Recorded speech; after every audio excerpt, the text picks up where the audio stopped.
Assalamualaikum dan selamat sejahtera. Kita sambung lagi pembelajaran kita pada hari ini dengan masih lagi bab 10, kecerunan garis lurus, di bawah subtajuk mencari kecerunan garis lurus. Part 3. Part 3. Yang ketiga pula, kaedah nak mencari kecerunan ni adalah menggunakan koordinat. Menggunakan pasangan koordinat. Kalau diberi pasangan koordinat, so dia ada formula dia untuk dapatkan kecerunan. Jadi saya tunjuk kat sini ada 3 contoh dekat depan. Yang mana formula dia adalah seperti ni dia formula dia. Cikgu tarik sikit kat atas. Okey, formula dia M sama dengan Y2 tolak Y1 bahagi X2 tolak X1. So itu adalah dia punya formula. Jadi kita terus kepada kaedah macam mana nak menjawab. So step pertama adalah kita labelkan X1 Y1 X2 Y2. Kita buat satu-satulah, senang. Kita buat satu-satulah. Jadi yang A ni M sama dengan, dia cakap Y2 tolak Y1. So Y2 8 tolak dengan 3. Kalau rasa confuse, buat anak panah macam tu. 8 tolak 3. So 8 tolak 3. Kemudian 5 tolak dengan 4. 5 tolak 4. Okey, di sini cikgu nak tegaskan. Di sini cikgu nak tegaskan banyak kali. Setegas-tegasnya, kalau dah Y2, di sini automatik akan jadi Y1 kan? Betul? Baik. Sekarang ni, katalah yang ni 8 tolak 3, 5 mesti tolak 4. Tak boleh 4 tolak 5. Katalah kamu tersalah kira ke apa, tiba-tiba ni nombor ni besar, nombor ni kecil. Jadi kamu nak nampak macam mudah, mentang-mentang nombor ni kecil, nombor ni besar, kamu tolak sini ke sini, tak boleh. Dia kalau ada Y2 mesti dengan Y1. Automatik 5 kena tolak 4. Situasi dia sagi saya tunjuk kat kamu macam mana situasi dia.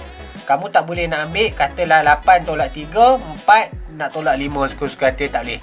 Dia mesti yang nombor 2 kena tolak dengan nombor 1. Faham? Okey, cikgu teruskan. So, dah yang ni dapat ni, apa dia? 8 tolak 3, 5. 5 tolak 4, 1. Jawapan dia 5. Macam tu. Itulah jawapan dia. Tapi janganlah buat macam ni straight forward ni. Buat ke bawah lah. Buat ke bawah lah. Jawapan dia 5. Macam tu. Tak payahlah buat ni. Ni sekadar nak draft je kat kamu. Okey, B pula. B pula kita labelkan. Okey. Labelkan X1 Y1 X2 Y2. Jadi formula dia masih sama. Y2 tolak Y1. 6 tolak 7. Nampak? 6 tolak 7. Letaklah dia macam tu. Kamu tak boleh nak ambil 7 tolak 6. Kalau 7 tolak 6, yang ni kena tolak ni juga. So jangan nak mengconfusekan diri. 6 tolak 7. So negatif 4 tolak negatif 2. Negatif 4 tolak kurungan negatif 2. Okey, 6 tolak 7 1. 4. Di sini negatif 4. Ni tolak-tolak jadi tambah 2. So negatif 4 tambah 2, kita akan dapat 1 per negatif 2.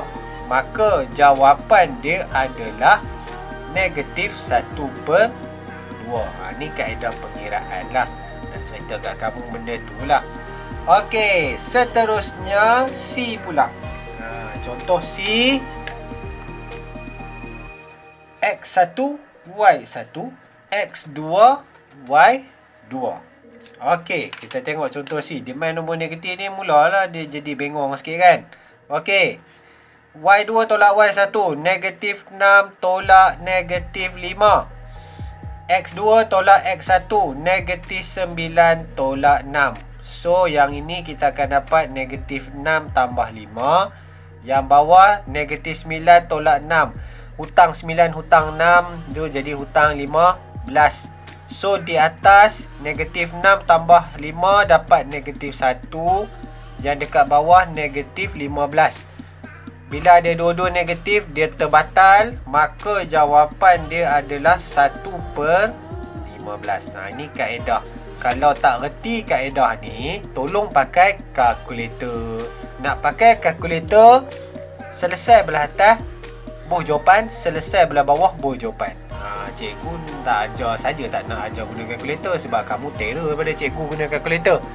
Okey, itu saja untuk contoh kaedah yang ketiga. Dia susah sikit lah, tapi dah boleh buat latihan, insya-Allah boleh jawab dengan elok. Sekian, terima kasih banyak-banyak.